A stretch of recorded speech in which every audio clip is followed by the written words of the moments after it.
Ever Suffolk, Virginia, these little square fields look kind of like almost like a checkerboard. We were 12,500 feet up in the air. And what my mind kept telling me is normally when I step through a door, my foot's going to go to something else. But this time, my foot's not going to anything for 10 minutes till I hit the ground.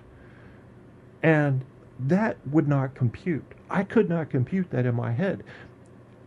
I knew what the words were to describe the situation, but my mind said that's not right. It was like, it wasn't using words. My mind doesn't speak to me in words. Maybe yours does.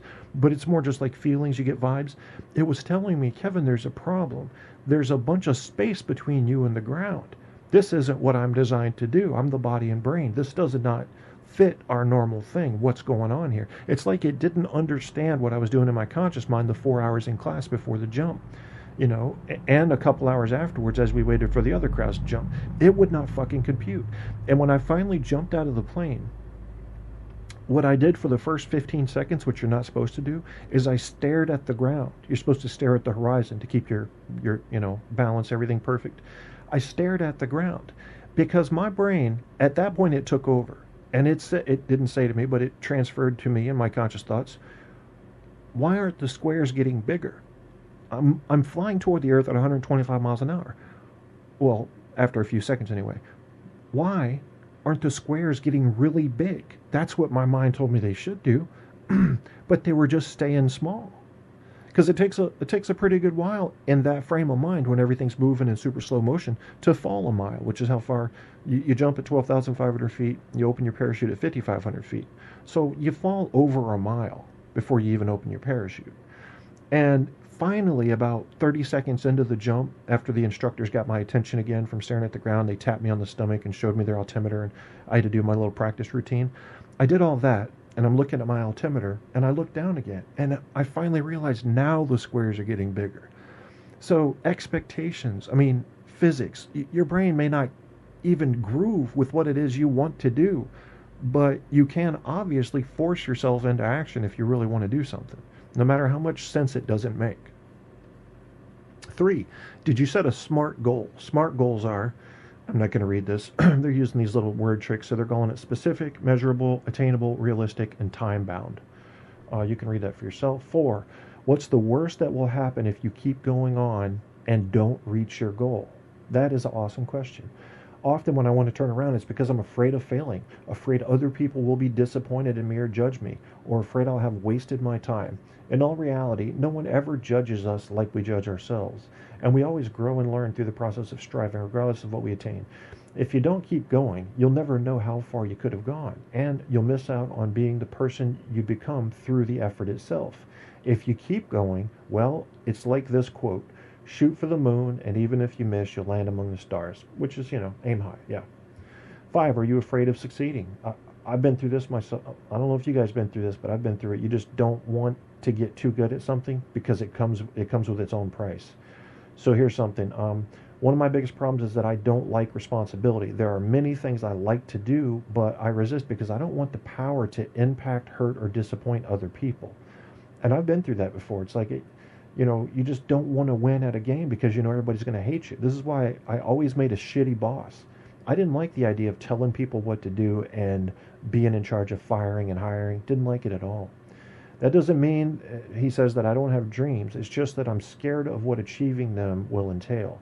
If you can relate to this feeling, perhaps you'll respond well to the mantra I've been repeating. Great power comes with great responsibility, but it also brings great rewards. Good point. If you play it safe, you won't get hurt or disappointed, but you also won't help or inspire anyone. And equally important, you won't help or inspire yourself. 6, are you acting on impulse or emotion instead of thinking things through? It's self-explanatory. 7, would you enjoy giving a loved one the honest explanation for why you gave up? That's a good little test, but I'm not sure it's really that relevant. I guess the best practice for that would be, imagine it. You're talking to your brother, your sister, your mom, your fiance, your spouse, and you're saying, look, I know I spent 4 years learning the guitar. I spent $300 on software. I spent $2,000 on equipment. I've played with these garage bands around town. I finally got my invite to play at a local club, and I turned it down. I'm not going to do it. I just don't think I'm good enough.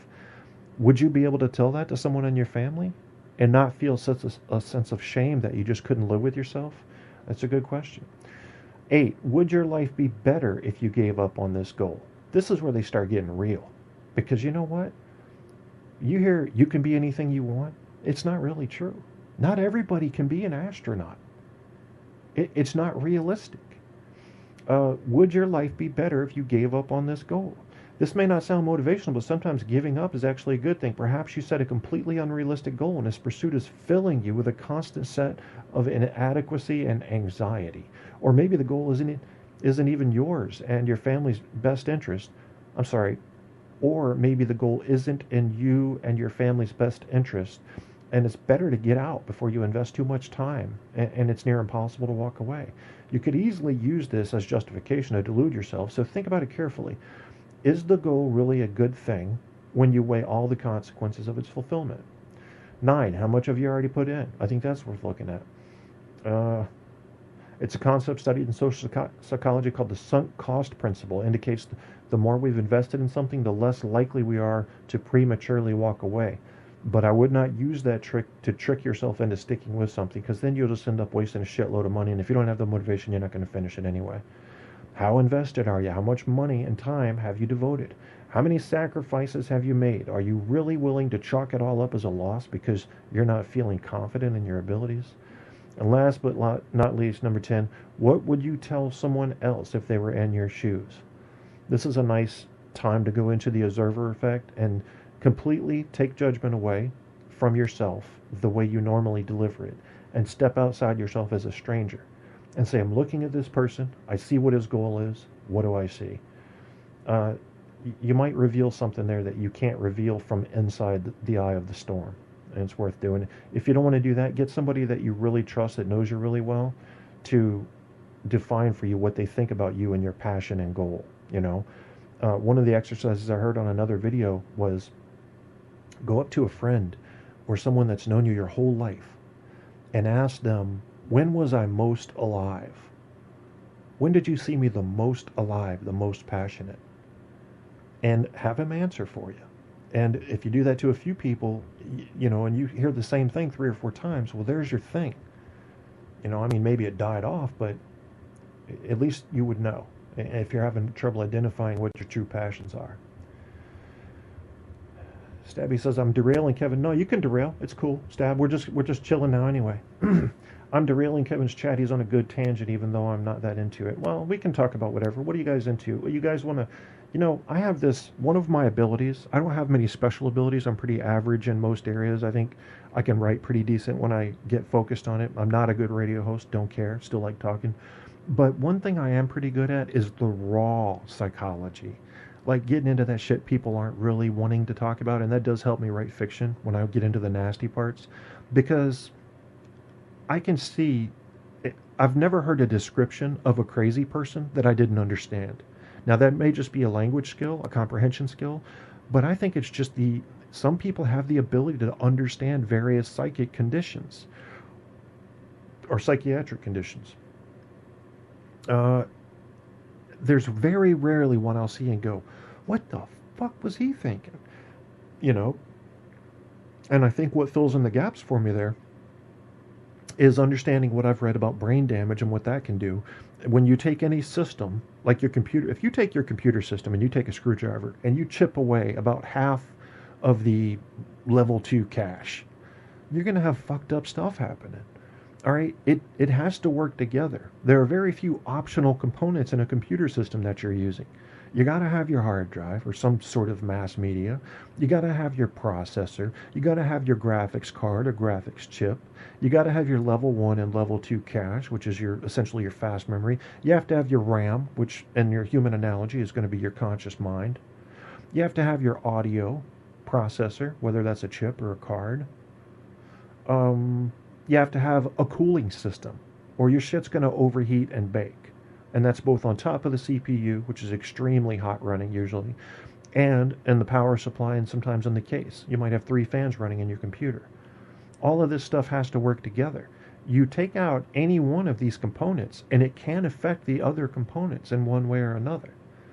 So the damaged mind can think some pretty fucked up shit, but it's nothing you can't imagine.